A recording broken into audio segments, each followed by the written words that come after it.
অনেকটা দূর থেকে সে দৌড়িয়ে এসেছে, আর শীতের মাঝে দৌড়ালে তো এমনিতেই অবস্থা বেহাল হয়ে যায়। নীলা, মনভি এবং ইকরা তিনজনই অবাক দৃষ্টিতে তাকিয়ে আছে মিহালের দিকে। মনভি তো মিহালের এমন অবস্থা দেখে মিটিমিটি হাসছে। সেও তো কোনো এক সময় মিহালকে ইরফানের সত্য জানানোর জন্য এভাবে পথ দৌড়িয়ে এসেছিল। মিহাল কিছুটা সময় নিয়ে নিজেকে স্বাভাবিক করে মাথা তুলে তাকাতেই তিনজনের দৃষ্টি নিজের উপর লক্ষ্য করলো। তিনজন মানুষকে নিজের দিকে এভাবে তাকিয়ে থাকতে দেখে খানিকটা ঘাবড়ে গেল মিহাল। যে মিহাল খান কখনোই কাউকে ভয় পায়নি আল্লাহ ব্যতীত, সেই মিহাল খানও আজকাল ঘাবড়ে যাচ্ছে। কিন্তু নীলার করা প্রশ্ন এখন তাকে ঘামতে বাধ্য করছে। নীলা তার দিকে তীক্ষ্ণ দৃষ্টি নিক্ষেপ করে সন্দিহান স্বরে ভদ্রতার সমেত জিজ্ঞেস করল, প্রফেসর, আপনি এখানে কি করছেন? মিহাল ঘামছে। আসলেই তো সে এখানে কি করছে এর উত্তর তো তার কাছেও নেই। চোখে ঘুম নেই আর মনে শান্তি নেই ইরফানের। আগে তারা রাশির মাঝে যেমন সম্পর্ক ছিল এখন আর তেমনটি নেই। তাদের দুজনের মাঝে বিশাল দূরত্ব বেড়ে গিয়েছে। বিয়ে হয়েছে আজ অনেক দিন পর, কিন্তু এখনো পর্যন্ত কাছাকাছি আসা অবশ্যই পিছনে সে নিজেই দায়ী। নীলাকে সে ভুলতেই পারছে না। আরশির কাছে কি করে যাবে? কিন্তু দিন শেষে তো সেও পুরুষ। পাশে সুন্দরী বউ শুয়ে থাকলে তার থেকে কি নিজেকে দূরে সরিয়ে রাখা যায়? সে মাথা কাত করে আরশির দিকে তাকালো। আরশি শুয়ে শুয়ে ফোন ঘাটছে, পরনে তার নাইট ড্রেস। ইরফান শুকনো ঠকিল। এখন যদি সে আরশির কাছাকাছি আসে তাহলে তো নীলাকে ঠকানো হচ্ছে না, কারণ তার আর আরশির তো বিয়ে হয়ে গিয়েছে। অথচ যখন তার এই চিন্তা করা উচিত ছিল যে সে নীলাকে ঠকাচ্ছে, তখন যেই চিন্তাগুলো সে করেনি, নিজেকে আর থামিয়ে রাখল না। ধীরে ধীরে আরশির দিকে চেপে গেল। নিঃশব্দে আরশির হাত থেকে ফোন নিয়ে বন্ধ করে বিছানার একপাশে রাখল। আরশি তাকালো ইরফানের দিকে। ইরফানের কামোত্তেজনা দৃষ্টি দেখে বুঝতে পারল ইরফান কি চায়। সে বাধা দিল না। দুজনের মাঝে মিলন ঘটল ঠিকই, কিন্তু এখানে ভালোবাসার ছিটে ফোটাও ছিল না, ছিল শুধু কামোত্তেজনা এবং চাহিদা। মিহাল প্রশ্নের উত্তর না দিয়ে উল্টো ভাব নিয়ে বলল, I'm your professor, right? So only I can ask you question. You can't. Understand? সে মূলত এইভাবেই কথাগুলো বলেছে নীলার করা প্রশ্নকে এড়িয়ে যাওয়ার জন্য, কারণ নীলার প্রশ্নের জবাব তার কাছে নেই। সে যদি বলতো যে সেখানে ঘুরতে এসেছে এবং তার প্রেক্ষিতে যদি আবার নীলা জিজ্ঞেস করতো যে তাদের টেবিলের সামনে সে কেন দাঁড়ালো, তখন সে প্রশ্নের উত্তর তার কাছে থাকতো না। তাই নিচে বাঁচার জন্য বাধ্য হয়ে নীলার সাথে রুটলি কথা বলতে হয়েছে তাকে। নীলা খুব ভালো করেই বুঝতে পারছে মিহাল এমনভাবে কথা বলেছে নিজেকে বাঁচানোর জন্য, কিন্তু তবুও তার মিহালের টোন পছন্দ হয়নি। সে প্রত্যুত্তর করল না। মিহাল নীলাকে নীরব থাকতে দেখে বুঝতে পারল এই যাত্রায় সে বেঁচে গিয়েছে, তাই উল্টো প্রশ্ন করল। তোমরা এখানে কি করছো? তিনজনই মিহালের প্রশ্নে অপ্রস্তুত হয়ে পড়ল। একজন আরেকজনের দিকে চাওয়াচাই করলো, কিন্তু নীলা উপস্থিত বুদ্ধির জোরে বলে উঠল, আসলে কাল থেকে আমি আর ইকরা এখানে চিতই পিঠার বিজনেস শুরু করব তো। আর এখানের কিছুই চিনি না, তাই ওনাকে বললাম এবং উনি সাহায্য করার জন্যই এখানে ডেকেছেন। মনভিও নিজেও কিছুটা অবাক হলো, কারণ চিতই পিঠার বিজনেসের কথা তার জানা ছিল না। আর মিহাল তো অবাকের চরম পর্যায়ে চলে গেল। চোখ আপনা আপনি বড় হয়ে গেল। সে অবিশ্বাসের কণ্ঠে বলল, চিতই পিঠার বিজনেস, তাও এখানে? নীলা নির্লিপ্ত ভঙ্গিতে জবাব দিল, হ্যাঁ, চিতই পিঠার বিজনেস করব আমি এবং ইকরা। আর এখানেই করব, কালকে থেকেই শুরু করব। মিহাল এবং মনভি দুজনে কিছুক্ষণ নীরব থাকলো, কারণ দুজনেই এখন অবাক। কিছুক্ষণ সময় নিয়ে মনভি নিজেকে সামলিয়ে নিলেও কোনো প্রত্যুত্তর করলো না, কারণ এমন ভাব করলো যেন সে সব কিছু জানে আগে থেকেই। আর মিহাল খানিকটা সময় নিয়ে কিছু একটা ভাবলো। পরক্ষণেই তার ঠোঁটের কোণে হাসি ফুটে উঠল। সে স্মিত হেসে বলল, গ্রেট জব। প্রত্যেক মেয়েদের উচিত স্বাবলম্বী হওয়া। কোনো কাজই ছোট না। তোমরা এগিয়ে যাও নিজের মতো করে। কারোর কথায় পাত্তা দিও না। আর কোনো সমস্যা হলে নিঃসন্দেহে আমাকে এসে বলবে, আমি সাহায্য করব। ইকরা ঠোঁটে হাসি ফুটে উঠল মিহালের কথা শুনে, কিন্তু নীলা মিহালের দিকে তীক্ষ্ণ দৃষ্টিতে তাকিয়ে থেকেই বলল, thanks for this after, but no professor, you you are my professor right? আমি কি করে আপনাকে নিজের ব্যক্তিগত সমস্যার কথা বলতে পারি, তাই না? মিহালের হাসি নিমিষেই গায়েব হয়ে গেল। নীলা তাকে তার কথাটাই ফিরিয়ে দিল। সে তো এভাবে কিছু বলতে চায়নি। সে তো তার নীলাঞ্জনাকে হার্ট করতে চায়নি।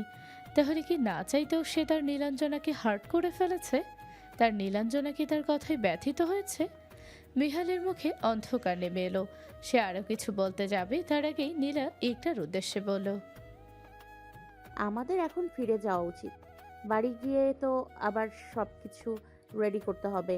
এক রাতের ভেতর দুজন মিলে এত পদের ভর্তা তৈরি করতে যান বের হয়ে যাবে। আবার অন্যান্য জিনিসপত্রও তো গোছাতে হবে নাকি? কি করে যে কি করব কিছুই বুঝতে পারছি না। ইকরাও চিন্তায় পড়ে গেল। সেও সবেমাত্র সুস্থ হয়ে উঠল। তার শরীর ভালো হয়েছে আজ 2 থেকে 3 দিন হলো। আবার নীলা গত 1 সপ্তাহ যাবৎ প্রজেক্টের কাজে এতটাই ব্যস্ত ছিল যে ভালো করে ঘুমাতে অবধি পারেনি। তারপর কাল থেকে বিজনেস শুরু করবে। দুজনের ওপর বেশি চাপ পড়ে যাবে এই নিয়ে দুজন মিলে কথা বলছিল। নিজের ভালোবাসার মানুষকে চিন্তায় দেখে মিহাল এবং মনভি দুজনের মনই অস্থির হয়ে উঠল। দুজনেই ক্লাস 2 এর বাচ্চার মতন হাত উঠিয়ে একসঙ্গে বলে উঠল, আমি ভর্তা বানিয়ে দেব।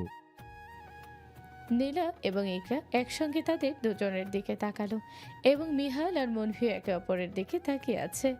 তারপর আবার সামনের দিকে তাকিয়ে একসাথেই বলে উঠল, আমি খুব ভালো ভর্তা বানাতে পারি। বলে আবার একে অপরের দিকে তাকালো। মিহাল মনে মনে বলল, আমি তো কখনো ভর্তা বানাইনি, তারপরও নীলাঞ্জনার সামনে বলে ফেলতাম ভর্তা বানাতে পারি। আমি না হয় মিথ্যা বললাম, কিন্তু মনভি কি করে ভর্তা বানানো শিখলো? আর কখনো আমাকে বলেনি কেন? অন্যদিকে মনভি মনে মনে ভাবছে, আমি তো কটন ক্যান্ডি সামনে ভাব নেওয়ার জন্য বলে দিলাম যে ভর্তা বানাতে পারি, কিন্তু কখনো ভর্তা বানিয়ে দেখিনি।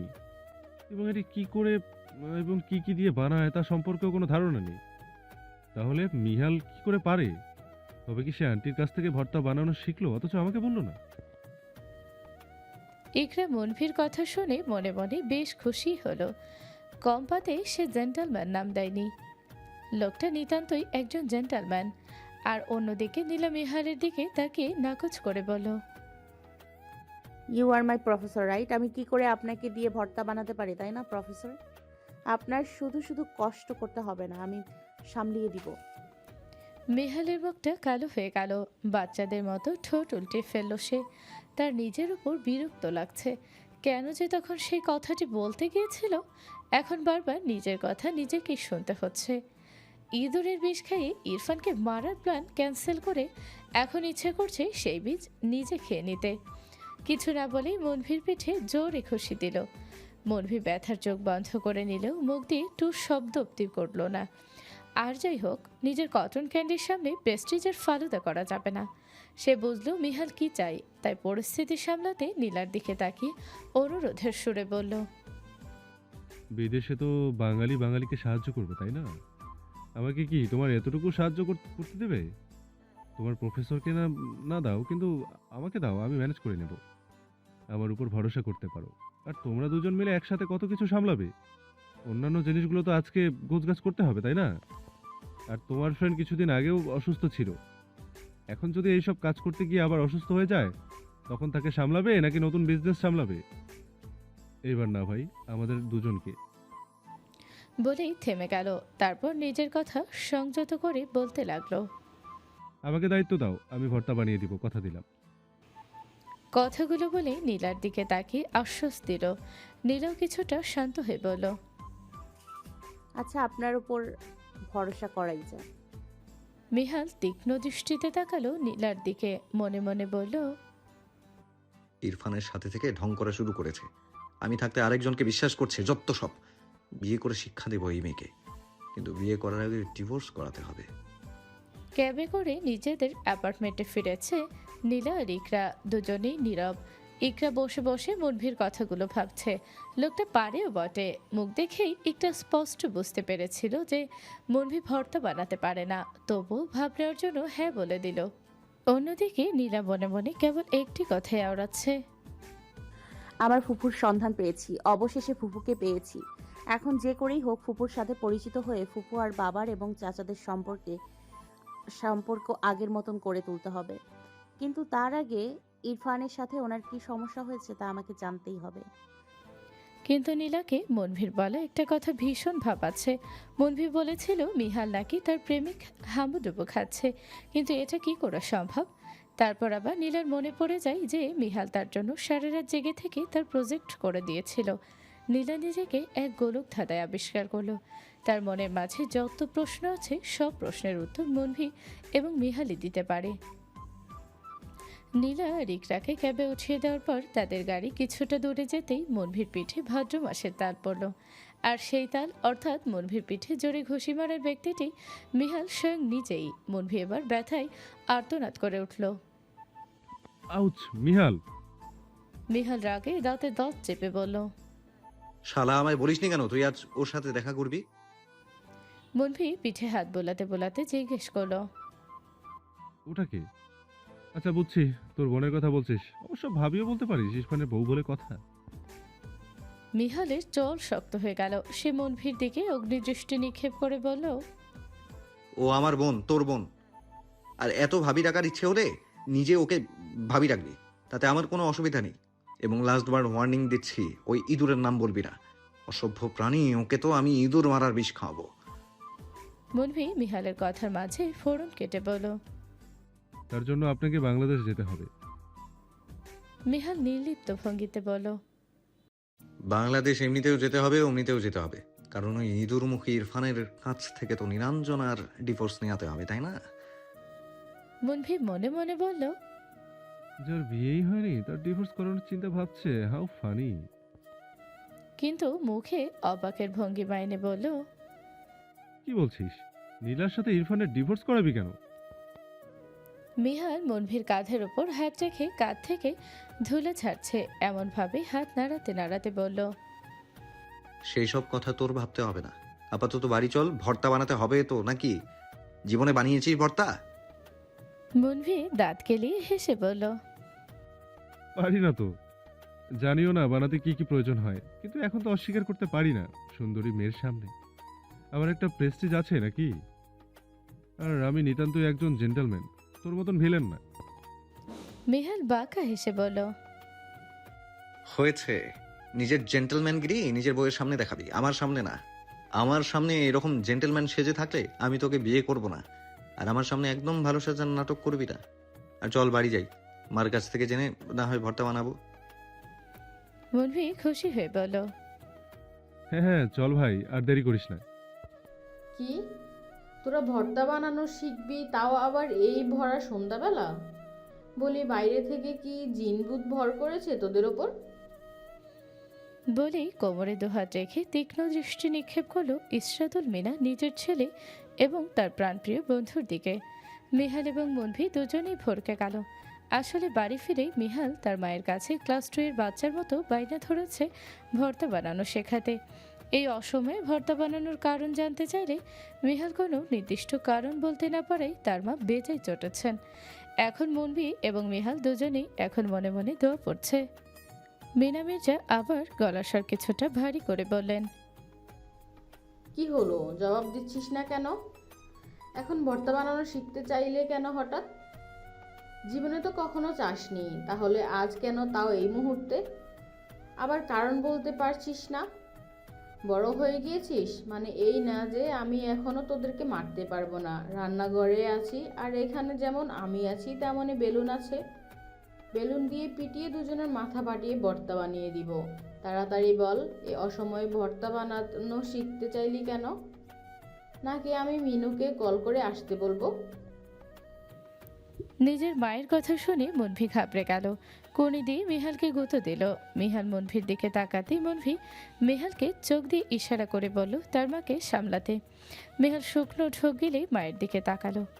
মিনা মির্জাও এখনো উত্তরের আশায় নিজের সামনে অপরাধী ন্যায় দাঁড়িয়ে থাকা দুই যুবকের দিকে চেয়ে আছেন।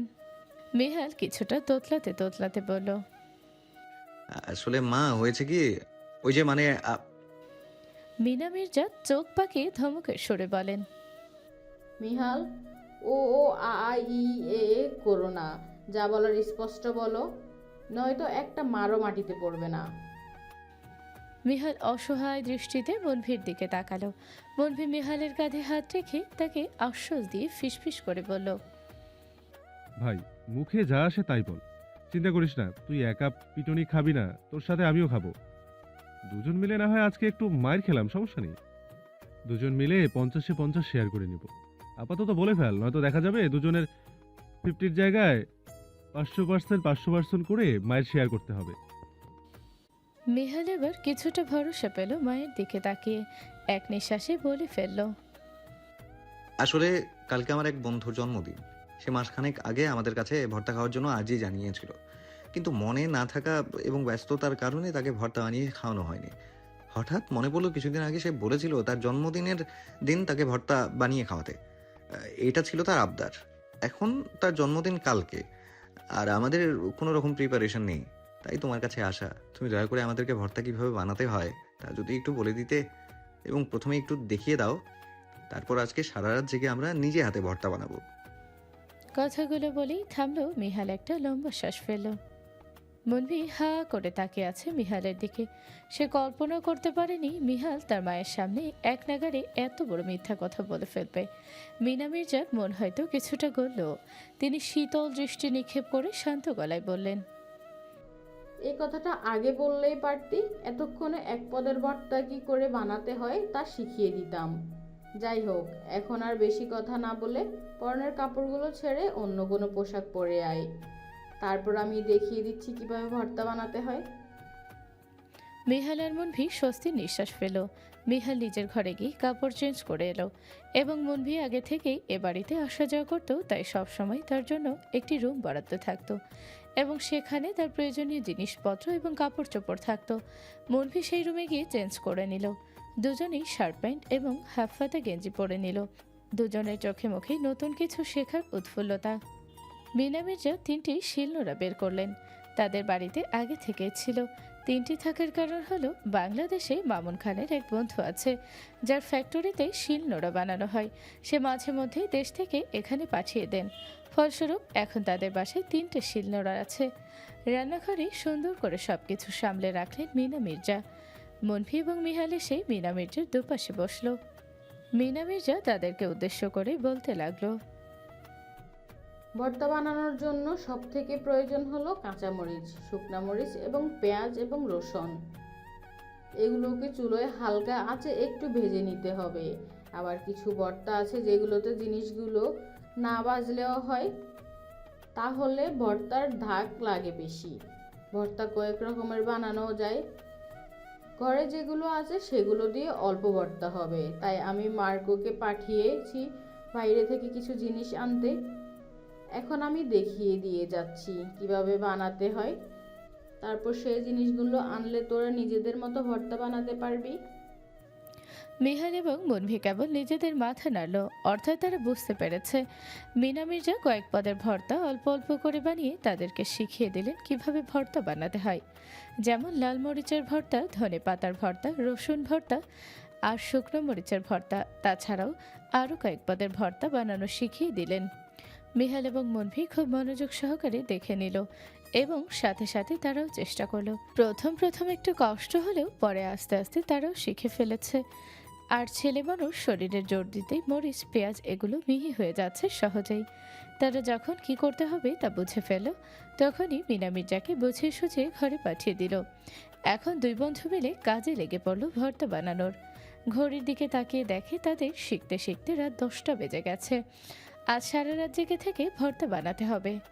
মনভি মিহালের দিকে তাকালো। মিহাল চুলোর আছে পেঁয়াজ, কাঁচা মরিচ এগুলো ভাজছে। মনভি মনে মনে বলল, গত রাতেও তো ছেলেটা ঘুমোয়নি নীলার প্রজেক্ট বানানোর কারণে, আবার আজ পরিশ্রম করে ভর্তা বানিয়ে দিচ্ছে। মিহাল নিজেও জানে না সে কতটা ভালোবেসে ফেলেছে তার নীলাঞ্জনাকে। মন চাচ্ছে এখনই তাকে বলে দিই যে তার নীলাঞ্জনা বিবাহিত না, কিন্তু তার আগে মিহালের নিজের ভালোবাসার কথা নিজের মুখ দিয়ে স্বীকার করতে হবে। আমি চাই না মিহাল নিজের ইগো, নিজের অস্বীকারোক্তির কারণে কিছু হারাক। বন্ধু হয়ে নিজের বন্ধুকে আর যাই হোক কষ্ট পেতে দেব না।